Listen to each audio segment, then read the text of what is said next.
Good morning, good afternoon, good evening, guys. Kevin sir back from Personal Tutor. Standard 7th history playlist आप लोग देख रहे हैं. Chapter number 2 है, that is new Kings and kingdoms.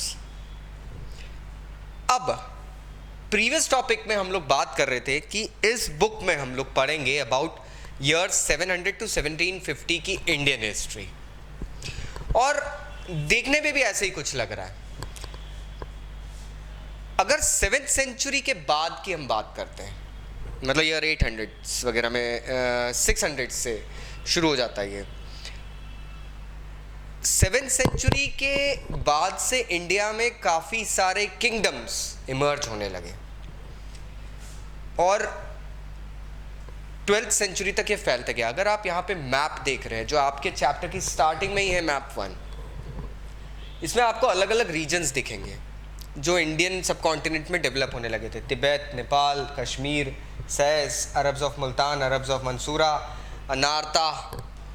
Then comes Indraprastha, Delhi आता है. चाहमना लोग थे, गुर्जर प्रतिहार थे, चंदेल थे, परमार थे, राष्ट्रकूटा थे. देन आते हैं आपके चालुक्यास थे, वेंगी कहते हैं, चोला, चेरा, पांड्या, ये सारे आते हैं.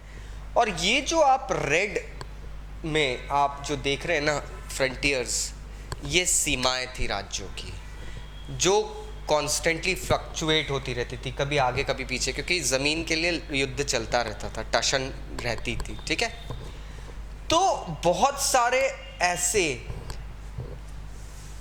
किंगडम्स इमर्ज होके आने लगे थे. 7th सेंचुरी में इंडिया में एक डेवलपमेंट देखा गया था. बहुत बड़े बड़े वॉरलॉर्ड्स थे, ये काफ़ी रिच लैंडलॉर्ड्स वगैरह हुआ करते थे, इनके पास लोग भी हुआ करते थे, चीफ्स थे ये लोग, और ये लोग किंग्स को प्रोवाइड करते थे man power in case of war and all. मतलब किंग की एक तरीके से दुखती नस इनके हाथ में थी. अब हुआ ये कि किंग भी इनको सबॉर्डिनेट, ठीक है भाई, या सामंत के नाम से रखते थे.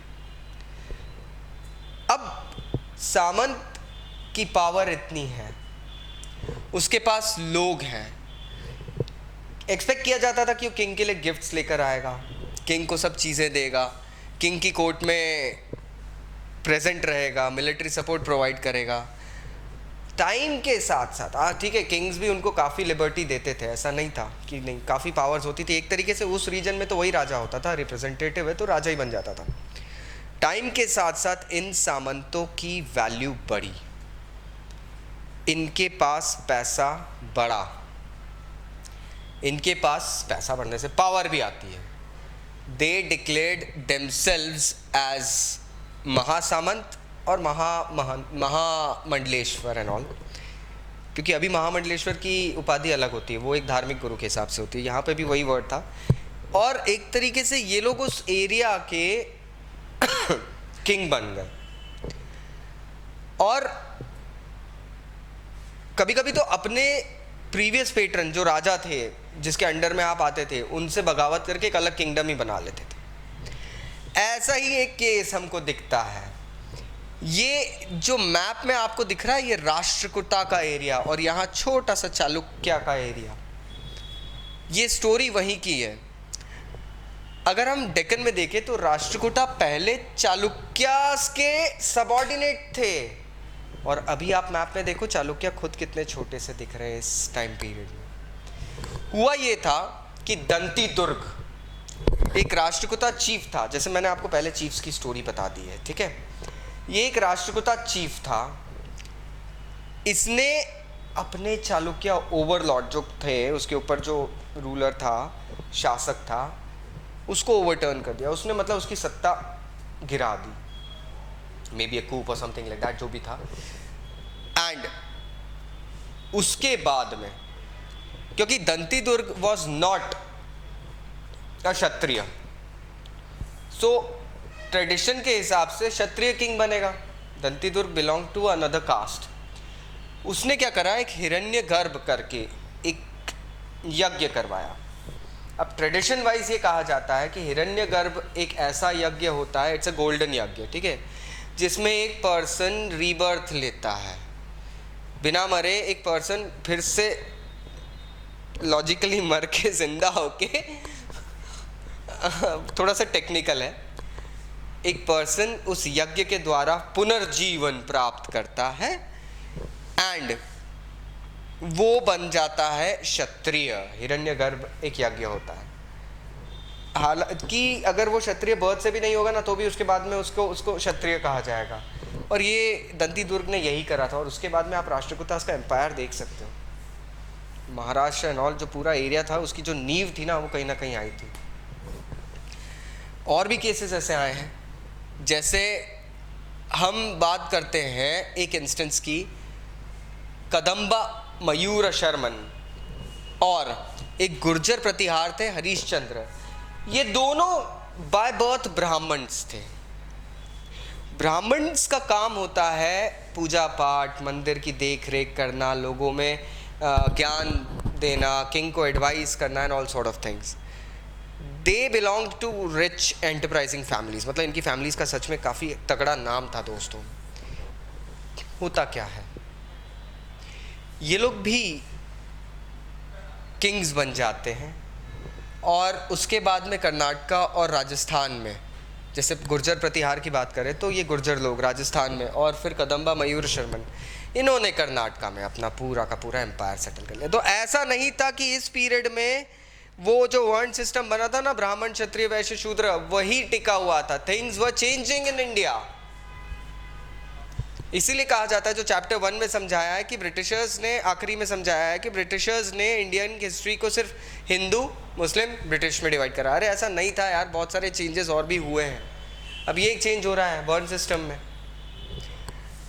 और ये जितने नए किंग्स जो थे, ये लोग अपने आप को बहुत ही अच्छे अच्छे नेम्स से बुलाते थे, बहुत हाई साउंडिंग नेम्स होते हैं, महाराज अधिराज त्रिलोक स्वामी, ठीक है। देन आता था त्रिभुवन चक्रवर्ती सम्राट एंड ऑल, ऐसे नेम्स आते थे। महाराज अधिराज मतलब kings of the king, king of the kings. चक्रवर्ती मतलब इन्होंने चारों तरफ अपनी खबर फैला रखी है, चारों तरफ लोग इनसे डरते हैं and all sort of things चलती थी। आखिरकार एक चीज हमें जानना चाहिए कि ये लोग ना आए तो सामंत के थ्रू ही थे। ये लोग भी सामंत थे या किसी और लाइक कास्ट और क्रीड को बिलोंग करते थे, तो ये लोग भी अपना सपोर्ट सामंत्स में और पेजेंट्स, ट्रेडर्स और दूसरे ब्राह्मण्स में ही देखते थे। क्योंकि कहा जाता है किंग को बनाने वाली उसकी प्रजा होती है और उसका किंगडम होता है। अगर वही नहीं बचा तो कहाँ का किंग रहेगा। हर स्टेट में अब ये जो किंगडम जो बने थे, यहाँ पे इनकम कैसे होती थी वो भी जान लेते हैं। यहाँ पे टैक्सेस लगाए जाते थे, क्योंकि पेजेंट्स होते थे, कैटल कीपर्स होते थे, आर्टिसंस होते थे, बिजनेसमैन होते थे जो कि बिजनेस वगैरह करते थे। तो ये लोग, इन लोगों को ये कहा जाता था कि आप किंग को अपनी प्रोड्यूस का एक हिस्सा दोगे, बदले में किंग आपको सेफ्टी प्रोवाइड करेगा, किंग आपको रिसोर्सेज अवेलेबल करवाएगा and all sort of things. But वो जो एक चीज़ है वो रेंट, एक तरीके से वो आप दोगे, क्योंकि ज़मीन जो है वो पूरी उस लॉर्ड की है, उस किंग की है। आप तो सिर्फ उसमें काम कर रहे हो, तो थोड़ा सा रेंट देना पड़ेगा और रेवेन्यू कलेक्ट होता था। अब यहाँ पर एक बहुत ही अजीब सा वाक़या आता है, ठीक है। एक इंस्क्रिप्शन था चोला रूलर्स का तमिलनाडु में। उसमें इंस्क्रिप्शन क्या होता है, एक पुरानी इंफॉर्मेशन होती है जो किसी ताम्रपत्र या किसी कॉपर प्लेट या किसी मैन्युस्क्रिप्ट पे लिखा मिलता है। 400 टैक्सेस। चोला किंगडम के आसपास लोगों को टैक्सेस के 400 अलग अलग टाइप्स की चीज़ों से डील करना पड़ रहा था। आयरॉनिकली आप यहाँ देखिए, ये यहाँ पे टैक्सेस होते थे। सबसे कॉमन टैक्स था वेट्टी। वेट्टी था जो कि कैश में नहीं लेते थे। ये होता था कि भैया आपको काम करना पड़ेगा किसी के लिए, ये वेट्टी होता था, ये टैक्स है। इतने दिन का आपको काम किसी के लिए करना है, इस तरीके से आप अपना टैक्स पे कर रहे हो। और एक होता था कदमाई, कदमाई मतलब लैंड रेवेन्यू होता था। अब बच्चों इसमें एक चीज़ बहुत ध्यान देने वाली है, आप यहाँ पे अलग अलग टाइप के टैक्सेस देखिए। आपको घर की छत पे थैचिंग करना है, मतलब आपको घर की टेरेस पे, पुराने ज़माने में हट्स हुआ करती थी, हट्स के ऊपर क्या लगाते थे, पाम लीफ, घास। आपको अगर वो लगाना है आपको टैक्स देना पड़ेगा। आपको अगर पेड़ से पाम तोड़ना है तो लैडर लगानी है तो लैडर टैक्स था। इसके अलावा आपको फैमिली प्रॉपर्टी वगैरह लेना, मतलब आपके पापा से आपको ट्रांसफ़र हो रही है अगर प्रॉपर्टी, तो उसका भी कुछ टैक्स देना पड़ता था। ये सारी चीज़ें आती थी। क्या ऐसे कुछ टैक्सेस आज हैं? Except the family transfer I guess. ये टैक्सेस कहाँ जाते थे ये जानते हैं। ये टैक्सेस किंग की मेन फाइनेंशियल एस्टैब्लिशमेंट को स्ट्रांग बनाए रखने के काम आते थे, और जो भी मतलब टेम्पल्स, फोर्ट्स वगैरह बनाना है, वो भी सब चीज़ें यहाँ पे यूज़ होती थी। अब किंग वॉर भी लड़ते थे। इन वॉर के अंदर किंग दूसरी लैंड से वेल्थ प्लंडर करके लाते थे, मतलब ग्रैब करके, उठा के, और लैंड एरिया भी कैप्चर करते थे। इससे क्या होता था कि उस किंगडम के ट्रेड रूट्स और सिक्योर हो जाते थे। दूर दराज तक ट्रेड होने लगेगा तो इनडायरेक्टली किंगडम में रहने वाले लोगों का ही फायदा होगा। तो किंग टैक्स कलेक्ट करता था, कंसोलिडेट करता था उसको अपनी मिलिट्री पावर, इकोनॉमिक पावर और फाइनेंशियल पावर को स्ट्रेंथन करने के लिए। अब ये जो लोग थे जो टैक्स ये तो हो गया टैक्स कलेक्शन, टैक्स मनी कहा जाता है। अब बात कर रहे हैं टैक्स कौन कलेक्ट करता था। बहुत सिंपल है, टैक्स कलेक्ट करने वाले कुछ खास लोग हुआ करते थे जो डिग्निटरी फैमिलीज को बिलोंग करते थे। बाय डिग्निटरी फैमिली में ये बताना चाहूँगा कुछ ऐसी फैमिली जो किंगडम में कुछ खास पोजीशन होल्ड करती है। अब दोस्तों यहाँ आप एक चीज़ देखो, सबसे ज़्यादा खास पोजीशन होल्ड करने वाली फैमिली यहाँ कौन सी रहेगी? किंग की फैमिली। तो सीधी सी बात है बच्चों, इसको समझो कि किंग की ही फैमिली, इन बहुत सारे केसेस में किंग के ही क्लोज रिलेटिव्स जो थे वो टैक्स कलेक्टर्स बनते थे। अब ये बातें हमें कहाँ से पता चलती है कि किंग ने इतना अटैक करा, किंग ने ये वैलर करा, किंग की इतनी ज़मीन और इतना नाम और इतना वो था? तो टॉपिक है प्रशस्तीज एंड लैंड ग्रांट्स। प्रशस्ति कुछ ऐसी पोएम्स या बार्ड्स या बुक्स होती थी जिसमें किंग का गुणगान किया जाता था। अब अगर आप एक पोएट हो और आप अपने किंग के सामने उनकी तारीफ में कुछ बोल रहे हो तो जाहिर सी बात है आप उनको खुश रखना चाहोगे और आप कुछ अच्छी अच्छी बातें बोलोगे। ज़रूरी नहीं है कि वो बातें सच हो हमेशा। वही चीज़ यहाँ भी देखी जाती थी, क्योंकि देखिए अक्सर होता था कि प्रशस्तीज में एक चीज़ तो फिक्स है, समझ में आ जाती कि रूलर्स को अपने आप को ग्रैंड, वेलरस, शिवलरस और विक्टोरियस वॉरियर्स और लाइक विजडम वाले लोग कहलाना पसंद था। उनको पसंद आता था उनकी तारीफ की जाए, ये हमें प्रशस्तियों से पता चल जाता है। प्रशस्ति कौन लिखते थे? ये ब्राह्मण्स होते थे जो किंग की कोर्ट में एज अ पेट्रन रहते थे। किंग इनको ऑफरिंग्स देते थे। जाहिर सी बात है, हिस्टोरियंस ने ये स्पेकुलेट करा है कि कहीं ना कहीं ब्राह्मण्स किंग का एक आश्रय जीतने के लिए, गुड बुक्स में रहने के लिए भी प्रशस्तीज में मोर देन नीडेड, जो कह सकते हैं हम, गुणगान कर देते थे। अब एक और प्रशस्ति यहाँ पर एग्जाम्पल वाइज दी गई है। बहुत सारे रूलर्स प्रशस्ति लिखते थे। ये है अचीवमेंट ऑफ नागभट्ट।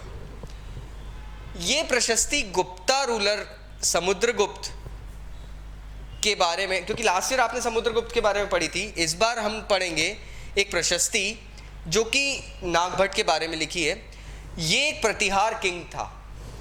ये प्रशस्ति हमको मिली है मध्य प्रदेश नाम के स्टेट में, ग्वालियर एक सिटी है, वहाँ पे हमको ये संस्कृत में लिखी हुई मिली। तो जाहिर बात है संस्कृत की नॉलेज उस वक्त ब्राह्मण्स को रहती थी, तो वहाँ पे हमको ये प्रशस्ति मिलती है। और इसमें क्या कहा गया है? The kings of Andhra, Sendhwa, Sindh, Vidarbha, part of Maharashtra, and Kalinga, that is part of Orissa, fell before him even as he was a prince. मतलब ये राजा जब राजकुमार थे ना, तभी इतने बड़े बड़े एरियाज के, आंध्रा के राजा, सेंधवा के राजा, विदर्भ के राजा, कलिंग के राजा, आप समझ रहे हैं ना.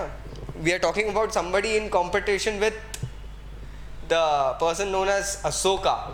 एंड ये सब लोग नागभट्ट के सामने नील डाउन हो गए थे, इतना वैलर था. And he one a victory over चक्र युद्ध, जो कि कन्नौज के किंग थे. ही डिफीटेड द किंग ऑफ वंगा. वंगा उस वक्त बंगा मतलब बंगाल, ठीक है. हम गाते हैं ना जनगण मन में विंध्य हिमाचल यमुना बंगा, वो तो वो वाला वर्ड है ये. अब he defeated the king of Vanga. Anarta Gujarat के एरिया को कहा जाता था. रेफर करो पेज 1 पे जो मैप है इस चैप्टर के. मालवा एमपी के रीजन को कहा जाता है. किरात जो एरिया है वो फॉरेस्ट लोगों को बोलते हैं. तुरुष्क लोगों को हरा चुके हैं, मतलब टर्क्स. हम तुर्कियों की बात कर रहे हैं. मत्स्य ये किंगडम्स जो थे ये नॉर्थ इंडिया में थे. इन सब को ये हरा चुके हैं. मतलब एक तरीके से अगर देखा जाए तो पूरा इंडिया तो जीत लिया इन्होंने, नागभट्ट ने. बट हिस्ट्री में इनका इतना नेम नहीं है. अब ये प्रशस्ति से हमको एक चीज़ बहुत क्लियरली समझ में आ जाती है कि अक्सर ब्राह्मण्स ये जो प्रचार प्रसार करते थे ना, ये किंग्स को डिवाइन और ग्लोरियस बताने का, ये एग्जैजरेटेड भी हुआ करता था. मतलब थोड़ा सा जोर शोर में भी रहता था. और ये इसके बदले किंग ब्राह्मण्स को ग्रांट्स देते थे. तो अब समझ में आ गई ना कहानी कि ब्राह्मण्स क्यों किंग की गुणगान कर रहे हैं. जो लैंड ग्रांट्स में लैंड हो सकती थी, वेल्थ हो सकता था, और वो कैसे दिया जाता था ये देखिए कॉपर प्लेट पे लिख के. यहाँ पे आपको इंस्क्रिप्शंस दिख रहे हैं. इन इंस्क्रिप्शंस पे लिखा जाता था और इन इंस्क्रिप्शंस को एक रॉयल सील से बिल्कुल पैक करा जाता था. बताया जाता था कि भैया ये सील हमने किसी को दी है, मतलब ये दान हमने किसी को दिया है तो ये उनका ही रहे.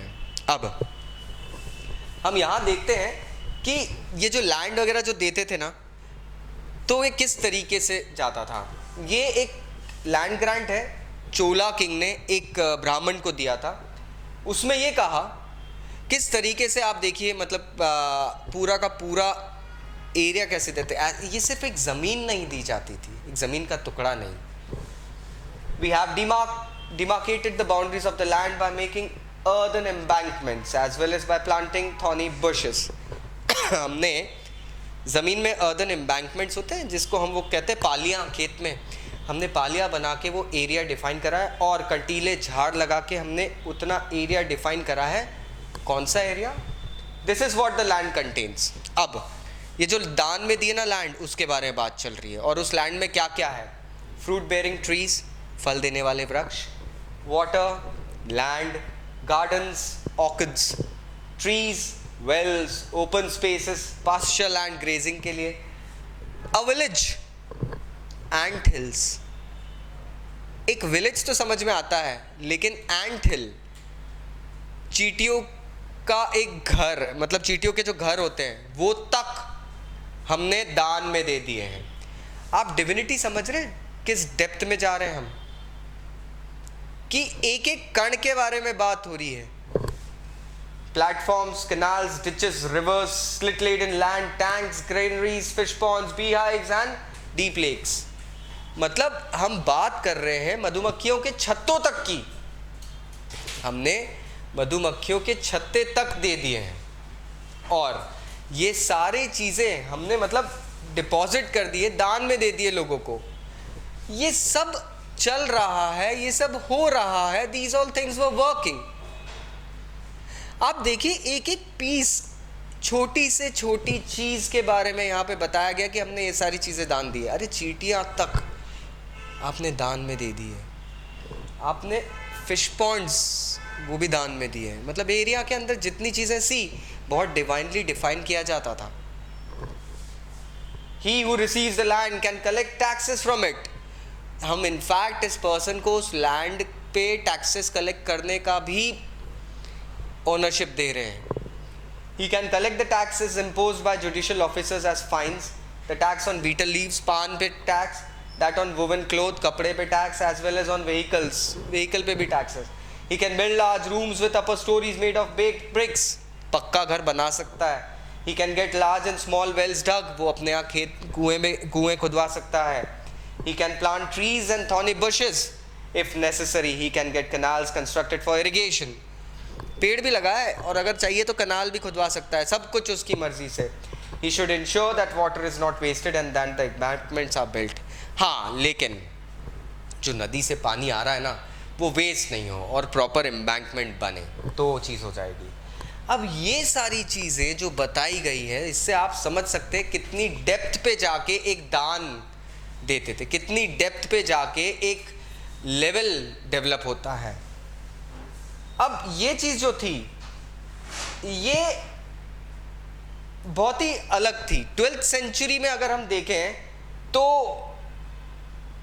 किसी किंग के पास ऐसी प्रशस्ति होना, एक संस्कृत पोयम होना किसी किंग के लिए, ये बहुत अनयूजुअल सी बात हो गई है. देखिए क्योंकि हम बात कर रहे हैं अभी ईयर 700-600 की, 7th सेंचुरी की बात हो रही है. उस वक्त प्रशस्तियां बनती थी. उस वक्त ब्राह्मण्स थे जो इस तरीके की प्रशस्तियां बना के किंग्स को हैप्पी रखते थे. सो कॉल्ड गुड बुक्स में रहने वाली बात. लेकिन एक अजीब बात मिली, ये प्रशस्ति का कल्चर हमको 12th सेंचुरी में भी मिलता है. कश्मीर के किंग थे, वहां के किंग्स की हिस्ट्री, एक बहुत फेमस ऑथर उस टाइम का था 12th सेंचुरी में जिनका नाम था कल्हान. कल्हान के बारे में अगर आप बुक सर्च करेंगे कल्हान, तो आपको पता चलेगा that he was quite famous. Kalhan ने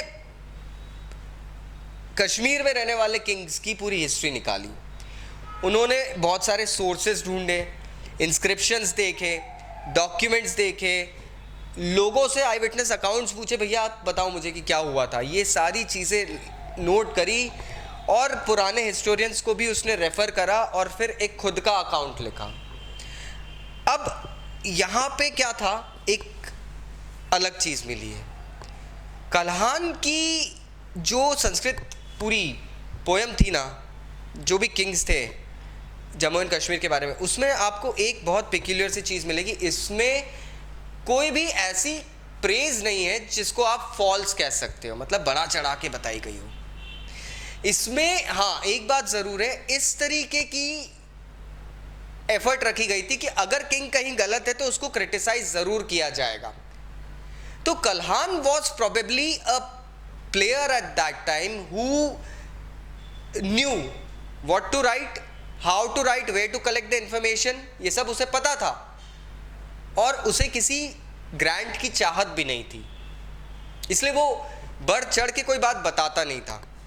और हमें जो पोएम मिली है 12th सेंचुरी में उनके द्वारा लिखी गई, काफ़ी लंबी पोएम है कल्हान की, उसमें ये बहुत क्लियरली बताया गया है कि उन्होंने बहुत प्रॉपरली क्रिटिसाइज भी करा है उन लोगों को जिन लोगों ने गलत काम करा था. So I hope now you got the crux of the topics. फिर भी अगर कोई डाउट्स है तो नीचे कमेंट बॉक्स में कमेंट ज़रूर करना. I will be going ahead and replying back. Thank you very much बच्चों.